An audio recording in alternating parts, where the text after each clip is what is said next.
Hi, I'm Ann Johnson. Welcome. Tonight we're going to talk about midlife, unfiltered, everything there is, mostly everything there is, midlife. But before I unveil some of these interesting little tidbits that I'm sure a lot of you have experienced, I'd like to ask you a question, and that is a fun one. Are you a beach person or a mountain person? Beach person, probably sitting on the beach or doing water sports. Mountain person, hiking the trails, camping, although you can camp on the beach too, I guess, or snow skiing. I have to say that having lived most of my life, I mean, if you would ask me this question 15, 20 years ago, I would have said, oh, I'm a mountain person because I spent most of my life in the mountains or in the hills that most people think are mountains. But now I live near the beach, so I think I've become a beach person, not a surfer. I'm the one who sits on the beach and watches the surfing. I'm not the one who actually gets out there on the board. Oh, a certain eye says both. She can't choose. Well, I get that. I get that. They're both pretty cool. I am going to talk about how nobody warned us what was going to happen to our bodies, our brains, and our emotions when we hit midlife. And at least I missed the email. I don't know if any of you got it, but it went right into my spam. I'm at the point now where I'm noticing all of these things and counting them up, and just wanted to know if you noticed them too. And these are little things, not the big stuff. We all know about the big stuff. I'm talking about the little stuff that quietly sneaks up on us and devastates us in many ways. One word answer. See if you're better at it than me. Were you ready for midlife? Were you ready for all the joys and challenges and tumultuous times of midlife? Because I wasn't. I mean, I thought, it's just another number. Nothing's going to happen different. Woo, was I wrong? And in some ways, I wasn't. In some ways, it was just another number. When I hit 50, I didn't think too much about it. In other ways, in the back of my mind, I was thinking, I'm 50. I'm almost done here. So, so it kind of went both ways for me. But let's talk about some things that happen to all of us or have happened to all of us. And the first one, I made a list of them, is what's with the thermostat? It's like it's possessed. Thermostat in our bodies. One moment we're hot, next moment we're cold. I mean, I'm postmenopausal and I wake up in the middle of the night hot, throwing off my covers. And next minute I'm cold, pulling them back on again. And this goes on all night long. And like I said, I'm not having hot flashes. I'm just having normal hot cold. I can't imagine going back to hot flashes. I would be sleeping with ice and then bringing a blowtorch with me to warm it up when I got cold again. Um, so I'm sorry, but it doesn't, sometimes it doesn't get any better. And what's with the eyebrows quitting their job? Does anyone else have that problem where they used to have eyebrows and now they have one or two and you're coloring them in like you're going back to kindergarten and learning how to color, stay in the lines? Anyone else doing that? And instead of growing here, they grow here on the chin. One black hair on your chin. Let me tell you what I did. I made my friend from high school promise me that if I ever was lying in a coma, please come and pluck the black hair from my chin. Do not let me die with the black hair hanging out of my chin. I know it sounds morbid. but it's just a thing for me. Sleep. Let's talk about sleep for a moment. Why did it get so complicated? Why is there a fight between menopause, hormones, anxiety, and the bladder? What is that all about? I mean, I'll be dreaming that I have to go to the bathroom, wake up in the middle of the night, jump out of bed, trip over the shoes that I've left laying there, and get there just in time. I didn't know that I'd be running sprints in the middle of the night when I hit midlife. Anyone else? I can't be the only one. And the metabolism. Next one, metabolism. What happened? I mean, I remember Taco Bell in the middle of the night. Not only did I not have heartburn throughout the night or the next morning, but I didn't put on weight.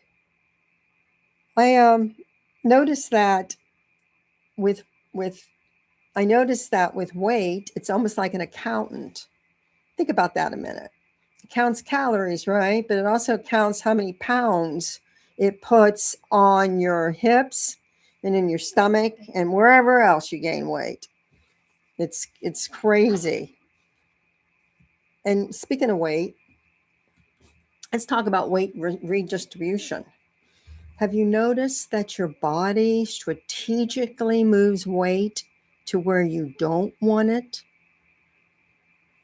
Mine all goes to my stomach, my pooch, or my hips. I mean, to the point where I can balance things on my hips, put a glass there and hold it. I remember when I was in college and we were looking at this statue. It was in, I think, art appreciation class. And we were looking at a statue of a woman. And she was kind of it was an old statue, and it was kind of in a knapsack dress. And my professor says, you can tell this is an older woman. And I'm looking, I don't see any wrinkles. And I'm like, because, that's older women, right? Wrinkles. At least when you're 22, that's all you think. And I said, put my hand up. I don't understand. How can you tell this is an older woman? And she said, because everything has shifted downward. Her breasts, her stomach, her hips, everything has moved downward on her, the way that the sculptor depicted her. And I mean, I remember thinking to myself, Mary Zubak, you got that right on. And I remember thinking to myself when I was looking at that statue and hearing that about things were going to slip. And I thought to myself, that's not going to be me. I'm a size 2. There's no way I'm going to let things go like that. Well, the other day I tripped over my boobs. So that tells you that I was wrong at 22 and I'm right now. Things have slipped. Redistribution by the body. Perimenopause. Can we talk perimenopause? Oh, before we talk about perimenopause, because this is an exciting one. Speaking of weight, where does your weight go? Mine goes to the pooch, stomach. It's like a reverse kangaroo. But where does your weight go? And why I'm waiting for you to let me know that. What's with the knees and the hips predicting the weather? Has anyone? Me too. Hips also, says Mary Zubak. What's with the knees predicting the weather? Have you noticed now that your knees and your hips do better than the meteorologists on the 6 o'clock news? I mean, mine do. I don't know about you, but I know when it's going to rain. My hip starts up. Knees are okay so far, but got a problem with the hip. Perimenopause, as you know it, if any of you are going through it now or have gone through it, can start early. Um, and nobody explains that the am I losing my mind question is going to be in your head the whole time you're going through it. I went through perimenopause when I was 39. And by 40, my period had completely stopped. Well, then the menopause started because it just came on strong. So 20 years of that, basically. And it was not a fun ride. It really wasn't. But at least on the other end of it, I figured out I was sane. And this was back when I was coming up. My friend Marie and I talk about this all the time. Our mothers were on hormones because it was cool and wonderful and great to be on hormones if you went through menopause. But then the study came out that was misinterpreted and said that, oh, you're going to die if you go on hormones. So none of us were on them. And unfortunately, we all paid the price for that. So it's not for everybody, but if it is, think about it. Brain fog. You walk into a room and you have no clue why. Anyone else go through that? Does anyone else have brain fog sometimes? It can happen whether you're in menopause or not, but it really, really happens during menopause, which midlife. They don't tell you about that one, do they? I remember one time I went into the house and I said to my grandson, I cannot find my sunglasses. Can you help me find them? And he says, yeah, I'll help you find them, Nana. And he's giggling. And I'm like, what's he laughing about? Well, after about 10 minutes of searching, he goes, Nana, you're wearing them. I mean, absolutely. I was wearing my sunglasses in the house looking for my sunglasses. If that's not brain fog, I don't know what is. But at least I got my sunglasses. Mary says, wait till you're 80. You have brain fog at 80? I don't know about that. Of course, you can have brain fog at any age, I guess. It doesn't necessarily mean just midlife. Um, your tolerance for nonsense drops dramatically during midlife. Have you noticed that? I mean, it drops dramatically. And I'm not so certain that's a bad thing. I don't have patience for people who waste my time. Anyone else like that out there? Do you have the same patience you had years ago when it comes to silliness? Do you or you just pass it off or stop it right in its tracks?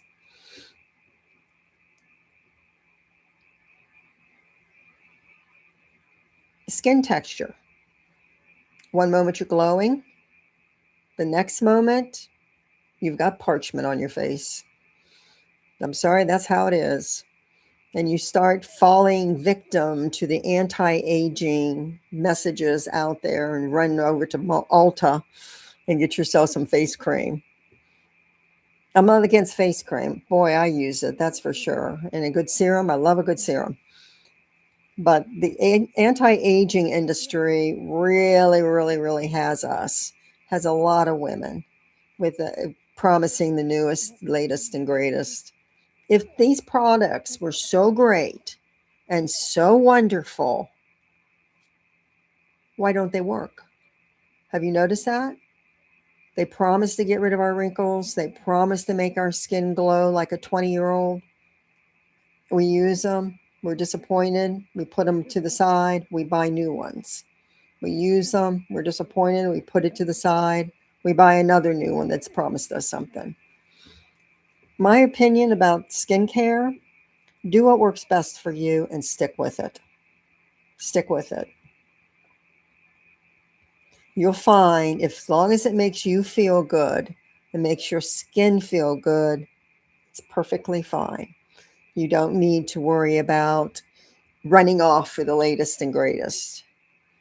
But that is my spiel about the anti-aging industry, which drives me nuts. What skincare do you use? I'm a Clinique Moisture Surge, I think it's called, kind of gal, and they have a wonderful serum I use.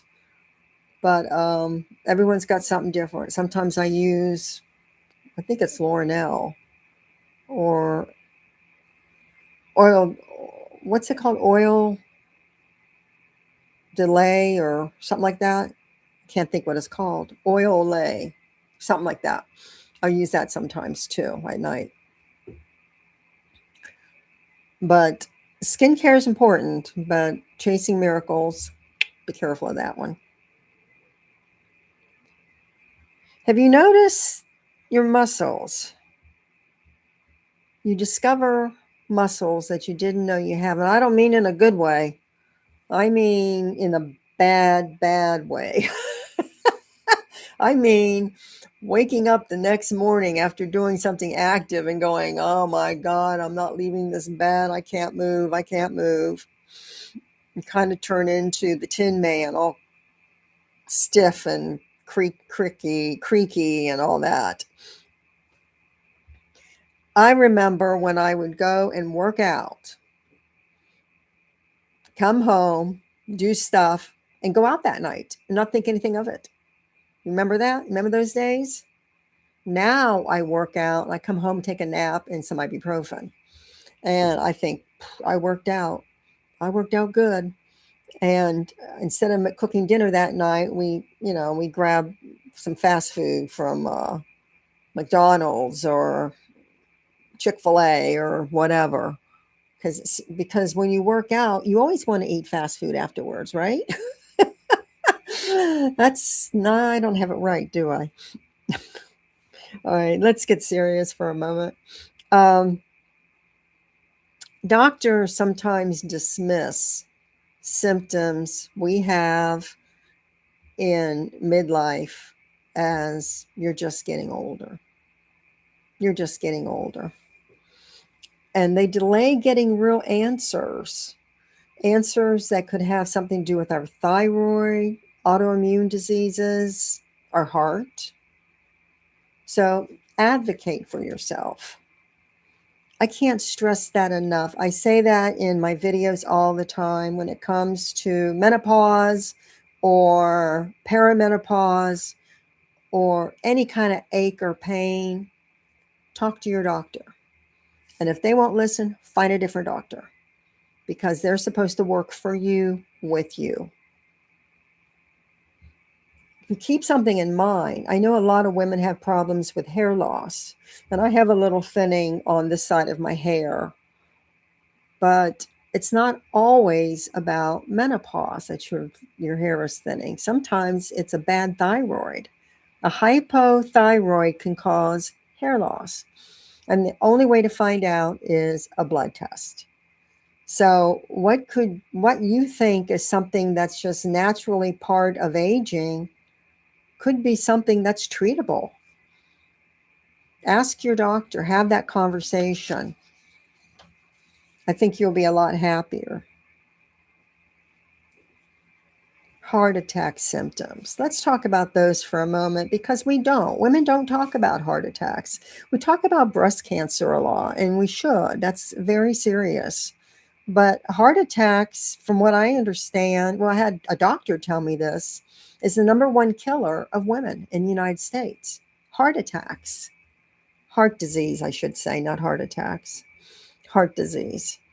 So it's a pretty serious subject that we don't address very often.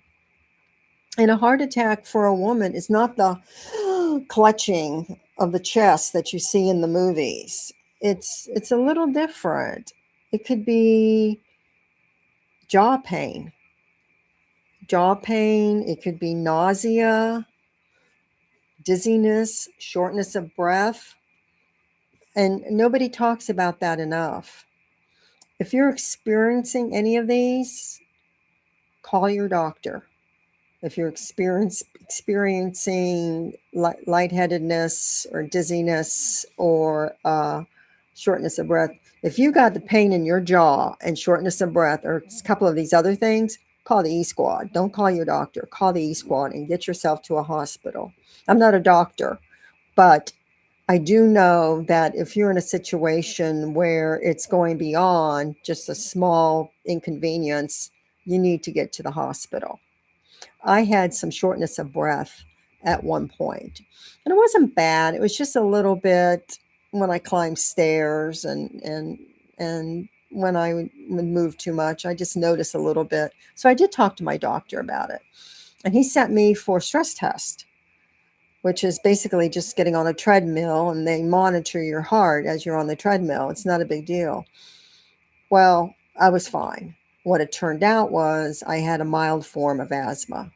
So I was fortunate it wasn't a heart problem, but it could have been. So even if I could have just sloughed it off and said, oh, I'm just getting older, shortness of breath is normal. It may not be. It may be something treatable. And with me, it was just a basic inhaler whenever I had a problem. Like I said, it was mild. So take care of yourself. Don't treat some of these symptoms as just it's part of old age, because some of them may not be. Get to a doctor. Have you noticed that as you age, alcohol hits you a little differently? I mean, you used to be able to have 2 or 3 drinks more and just be fine, or maybe a little tipsy. It hits harder now, doesn't it? It's a lot harder now. I don't so much get tipsy as I crawl under the table and go to sleep. I get sleepy when I drink. So if I had insomnia, I would just drink. I would be an alcoholic because it just puts me to sleep. Your bladder. Have you noticed your bladder has opinions that it's not always controllable when you sneeze or when you laugh or when you do a high risk activity? My aunt will get laughing, and every time she gets laughing, she has to run to the bathroom, and sometimes she makes it, but but that's the lovely thing about getting older is the bladder.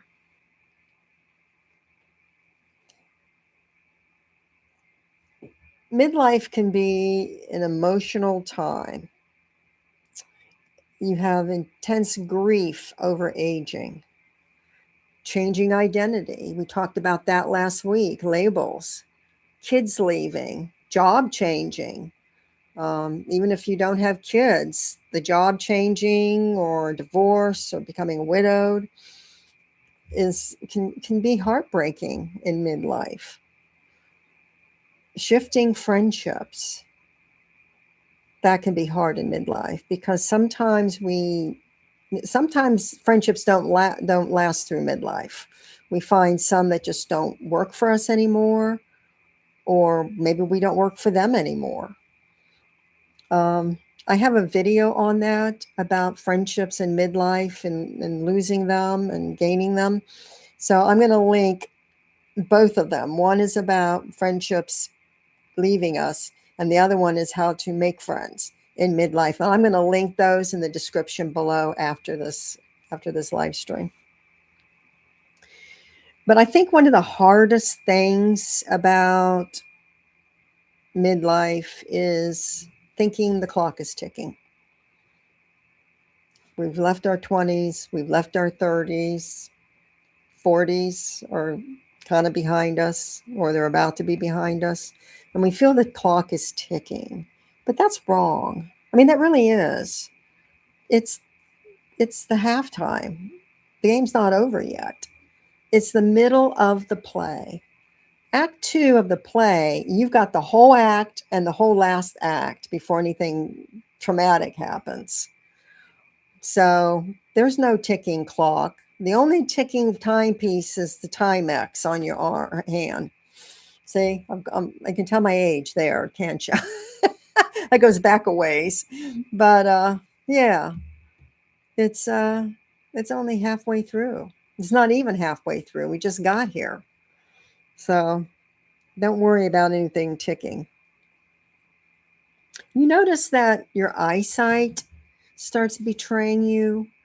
It's sort of like a math problem now. Should I hold it at 2 inches or 4 inches? I call it the trombone because you're constantly moving your paper, book, whatever, in and out if you're not wearing glasses. When I was 40, I bought a bottle of vitamins and got them home, looked at them, and I'm like, they blurred this label. How could they send a bottle of vitamins out with a blurred label? And I handed it to my husband and said, look how they blurred this label. He's looking at it. He's thinking I'm nuts.